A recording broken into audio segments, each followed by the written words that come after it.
G'day, it's Guy Bakewell here from Bakewell Creamery. I'm here today with Kieran Lewan from Farm Source, and today we're going to talk grasses.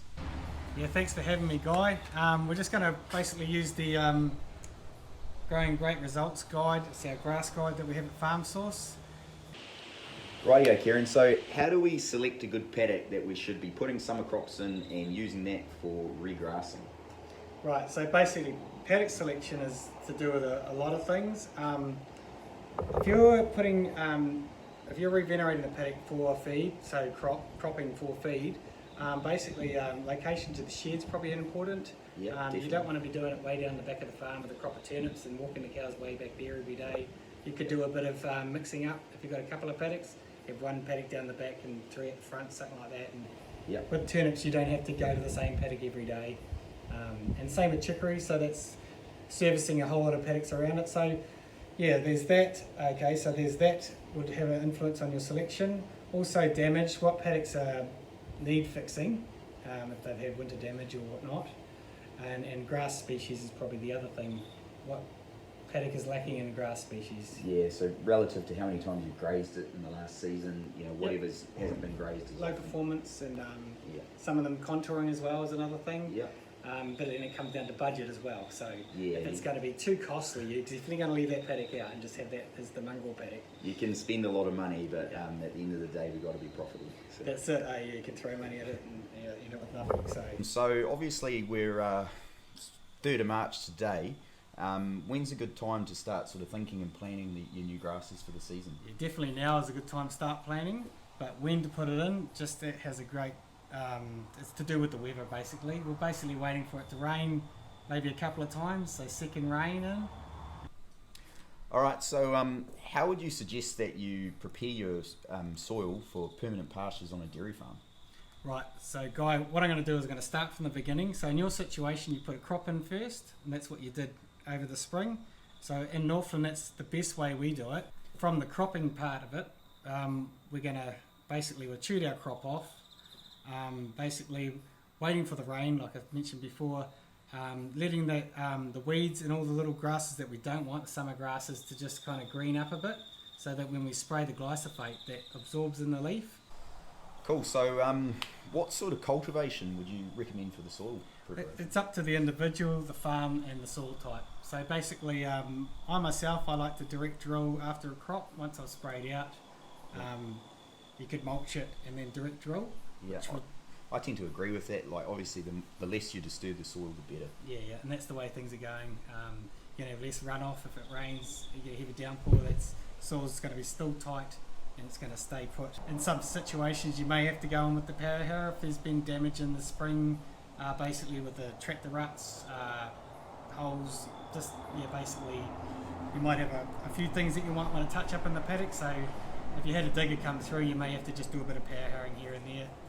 Every farm's in their own situation. If you're over sowing, I do recommend to power harrow the whole paddock and use the bulk spreader mixed with lime over top, and then you'll have to be rolling it after that, and then that's the job. So Kieran, out there's just so many different options when it comes to seed that's available. Like, what would you say to the average dairy farmer out there in terms of seed choice? Okay, so once again, you're definitely going to be choosing a seed that suits your area. So basically, up here in Northland, we have a lot of insects and stuff like that. So when we're choosing a seed, we definitely have to have the right endophytes. So the endophytes that work up here is the NEA2, NEA4 or AR37. Basically, they need to have that attached to the label to know that it's going to be, basically the endophyte stops the black beetle and the Argentine stem weevil and other little critters from getting into our grass, and you wonder why it disappears 2 years down the track. It's probably been eaten. So right. Basically so it's really important to get that right up here in Northland. Definitely, and seed treatment's another thing. Definitely go with a treated seed, especially when you're paying big money per kg. You definitely want to be paying an extra couple of bucks for seed treatment. Yeah. Definitely a must. Couldn't agree with you more there. So when do you think it's a good time to book in the contractors, getting them ready on the phone, making sure you're in line? Well, we're in March now, so hopefully everyone's actually talked to their contractor lately and basically just saying, hey, just touching base, we're so far into it. We're looking at putting this grass in. Basically, you just need to have that relationship with the contractor and find out when he's available, because he's going to fit you in with someone in the area, so you got to kind of work with them. But just to stay on the phone, and sometimes they get so busy and everyone's ringing them at the same time. But my advice is the squeaky wheel always gets the oil, so just keep ringing them up. It's true. Cool. So we're well underway. The grass has been planted at this stage. What's good tips for monitoring the new pastures that you're sowing? Definitely, monitoring being a key word. Like all farming, it's all about monitoring. You're monitoring what the cows are leaving behind, what they're going into. Your young grass, you're going to be looking at that too. So basically, once it's in, you want to be applying a bit of, I didn't mention before, a bit of slug bait, maybe a bit of cricket bait. I can hear the crickets chirping in the background now, so they just wait for that. Yeah, they're just waiting for that new feed to come up. Basically, every time you drive past or just go into the paddock, just keep looking, because every day is going to be different. It's just going to be growing a little bit more every day. So basically, you just want to make sure that it's not getting eaten. Just every day is going to be that much closer to grazing. So before you know it, it's going to be ready to graze. So you give it a pull test. Once you can pull it out without it coming out, she's good to go. You're good to go once you've got that pull test. Yep. Rightio, Kieran. So we're in the middle of a drought. Well, we've been in this drought situation for quite some time now, and from what I'm seeing on my own farm is there's quite a bit of pasture damage, and I'm thinking it's going to take quite some time to recover.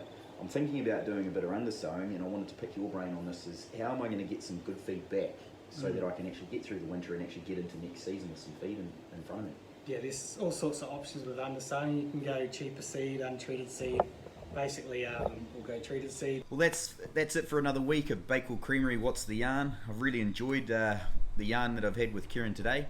I've gotten a lot out of it. I hope you've gotten something out of it. Tune in next week. Next week I'll be talking with Corey Thorne from Pioneer, and we'll be discussing when is the right time to be harvesting your maize. All right, thanks everyone.